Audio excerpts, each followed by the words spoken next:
Hola, soy Francisca Castañeda y te doy la bienvenida a nuestro nuevo seminario, en el cual hablaremos sobre la hipertensión pulmonar y su relación con las valvulopatías. En esta oportunidad me acompaña Vicente Baeza, Antonia Cristi, Catalina Salas y Antonia Valladares. Partamos por lo básico y definiendo qué es la hipertensión pulmonar. Esta se define como el aumento persistente de la presión sistólica y de la presión media de la arteria pulmonar, superando los 50 milímetros de mercurio y 25 milímetros de mercurio respectivamente. Y ahora, ¿qué es la valvulopatía? La valvulopatía se define como los cambios que tienen las válvulas del corazón. Estos cambios pueden ser congénitos o a lo largo de toda la vida. Como muchas otras patologías, la hipertensión pulmonar se divide en grupos. El grupo 1, que está asociado a daños en los vasos sanguíneos pulmonares, el grupo 2, que es el que abarcaremos en esta presentación, que está asociado a patologías del lado izquierdo del corazón, el grupo 3, que está asociado a enfermedades pulmonares, el grupo 4, asociado a tromboembolismos crónicos, el grupo 5, asociado a mecanismos multifactoriales, es decir, enfermedades a lo largo de todo el organismo. En cuanto a la epidemiología de la enfermedad, se define como hipertensión pulmonar significativa cuando la presión sistólica de la arteria pulmonar es mayor a 50 o 60 milímetros de mercurio. En cuanto a la prevalencia de hipertensión pulmonar, en los pacientes con estenosis mitral que pasaron por una valvuloplastía fue de un 30 a un 40%. De los pacientes con regurgitación mitral que tuvieron una valvuloplastía se encontró una prevalencia de un 16 a un 32%. Para los pacientes con regurgitación aórtica, se encontró una prevalencia de un 16% en pacientes con valvulopatía en estado severo. Y por último, en pacientes con estenosis aórtica, la prevalencia es muy alta, especialmente en pacientes mayores. Hasta un 75% de los pacientes que pasaron por una cirugía fueron diagnosticados con hipertensión pulmonar. Ya, la forma de diagnosticar la hipertensión pulmonar es mediante el examen de ecocardiografía Doppler. ¿Por qué se usa este examen o se prefiere? Se prefiere porque es un examen no invasivo que ocupa ondas sonoras, específicamente ultrasonidos, que puede ver como el tamaño del corazón, su funcionamiento y puede detectar patologías cardíacas. En este caso, para detectar la hipertensión pulmonar, este examen puede detectar la presión sistólica de la arteria pulmonar.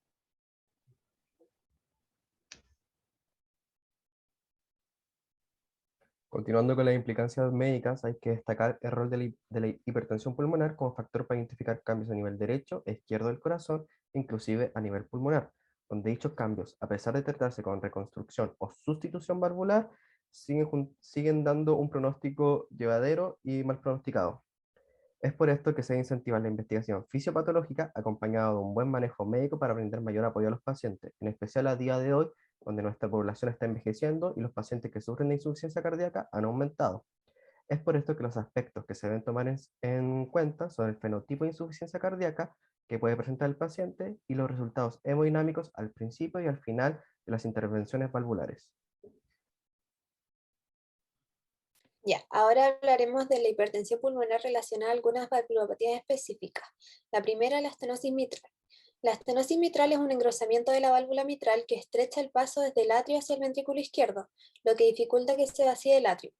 La obstrucción al nivel de la válvula mitral lleva a que aumente la presión del atrio izquierdo, la cual se transmite hacia atrás, hacia las venas pulmonares. El atrio izquierdo, cuando hay estenosis mitral severa, muchas veces está hipertrofiado y su disfunción se asocia a esta fibrosis que se genera, la cual puede llevar a fibrilación atrial o puede agravar la dilatación y disfunción del atrio.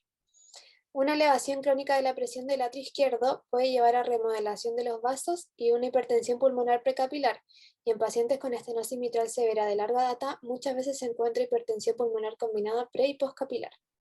Una hipertensión pulmonar significativa antes de cualquier intervención quirúrgica es un predictor de un mal pronóstico, por lo que las guías actuales le reconocen el rol de la hipertensión pulmonar como un indicador de valvulopatía avanzada y se recomienda una cirugía en los pacientes con estenosis mitral que tengan o no síntomas, pero que tengan una presión sistólica de la arteria pulmonar mayor a 50 milímetros de mercurio. La regurgitación aórtica son cambios patológicos y fisiopatológicos que acompañan a la incompetencia de la válvula aórtica, produciendo en este un flujo regurgitante desde la aorta ascendente hacia el ventrículo izquierdo, provocando un aumento en la precarga del ventrículo, la hipertrofia excéntrica y la dilatación del ventrículo. En estadios avanzados, esta puede repercutir en la disfunción de la aurícula izquierda, lo que conduce a un aumento de la presión postcapilar pulmonar, lo que llevaría finalmente a padecer hipertensión pulmonar. La estenosis aórtica se caracteriza por ser un engrosamiento en la válvula aórtica. Este causa una disminución del volumen diastólico que va acompañado de un aumento de la presión ventricular izquierda al final de la diástole, con el objetivo de normalizar el volumen diastólico. También tiene dos principales consecuencias. La primera, una hipertrofia concéntrica compensatoria del ventrículo izquierdo, que termina en una fibrosis ventricular izquierda. Y la segunda, un aumento en la presión del atrio izquierdo para asegurar el llenado del ventrículo izquierdo. Juntas forman un fenotipo clásico de insuficiencia cardíaca. A modo de resumen, se podría decir que a menor área valvular aórtica, mayor presión arterial pulmonar sistólica, lo que lleva a una menor fracción de eyección. Siguiendo con la regurgitación mitral, la cual consta de un inadecuado cierre de la válvula mitral al momento de la contracción ventricular, provocaría que nos encontramos ante un mayor flujo de eyección, a un menor volumen de eyección al momento de la sístole ventricular. Es por esto que el corazón de mecanismo compensatorio busca dilatar de mayor forma el corazón para que éste se pueda sobrecargar con mayor volumen. Debido a esta sobrecarga de volumen, el corazón deberá ejercer mayor presión, mayor tensión y mayor trabajo para poder eyectarlo. Este mecanismo compensatorio a largo plazo provocaría que la estructura funcional sarcomérica tenga un mayor grado de extensibilidad y así una mayor precarga, provocando una disfunción sistólica. En la tabla que vemos abajo podemos cuantificar la severidad de la regurgitación, donde hay que considerar el FEVI, que sería la fracción de eyección ventricular, la cual si toma un valor mayor al 50%, nos estaríamos enfrentando a una regurgitación primaria o secundaria.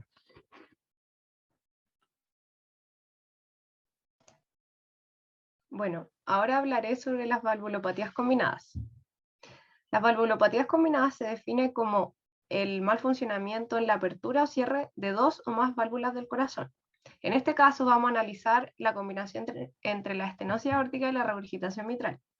Bueno, la regurgitación mitral provoca una reducción en el volumen de eyección, ya que al estar mal cerrada la válvula mitral va a hacer que cierta sangre se devuelva a la aurícula izquierda, dejando poco volumen en el ventrículo izquierdo. Esto va a producir una estenosis aórtica de bajo flujo y bajo gradiente. Por otro lado, la estenosis aórtica va a aumentar la poscarga del ventrículo izquierdo, aumentando la resistencia y impidiendo el flujo del ventrículo izquierdo hacia la aorta. Y esto puede conducir a un aumento de la regurgitación mitral, ya que va a haber una mayor presión en el ventrículo izquierdo y va a hacer que la sangre tienda a devolverse hacia la aurícula izquierda. Bueno, ¿cómo se relaciona todo esto con la hipertensión pulmonar? Esto se relaciona ya que la estenosis aórtica, como expliqué recién, va a aumentar la presión en el ventrículo izquierdo y va a hacer presión sobre la aurícula izquierda. Esta presión sobre la aurícula izquierda puede desencadenar en una vasoconstricción de los vasos pulmonares, en este caso la arteria pulmonar, desencadenando finalmente la hipertensión pulmonar. Bueno, a modo de resumen, tenemos este recuadro que nos indica que la hipertensión pulmonar, como dijimos antes, se diagnostica a través de una ecocardiografía Doppler y se define como el aumento de la presión en los vasos sanguíneos pulmonares pre- o postcapilares. Esta a la vez se separa en grupos, el grupo 1, grupo 2, grupo 3, 4 y 5. El grupo 2 es el que más abarcamos en esta presentación, el cual incluye la estenosis mitral, la regurgitación mitral, la estenosis aórtica, la regurgitación aórtica y la valvulopatía combinada, que en este caso es la combinación de la regurgitación mitral y la estenosis aórtica. La regurgitación mitral es el flujo retrógrado del ventrículo izquierdo hacia la aurícula izquierda por un cierre incompleto de la válvula durante la sístole. La estenosis mitral, por otro lado, es el engrosamiento de la válvula mitral que genera un aumento de la presión de la aurícula izquierda que se transmite hacia las venas pulmonares. La estenosis aórtica es el engrosamiento de la válvula aórtica que disminuye el volumen diastólico y genera un aumento generalizado de las presiones para mantener el flujo. La regurgitación aórtica, para finalizar, es el flujo retrógrado desde la aorta ascendente hacia el ventrículo izquierdo por un cierre incompleto de la válvula aórtica. Muchas gracias.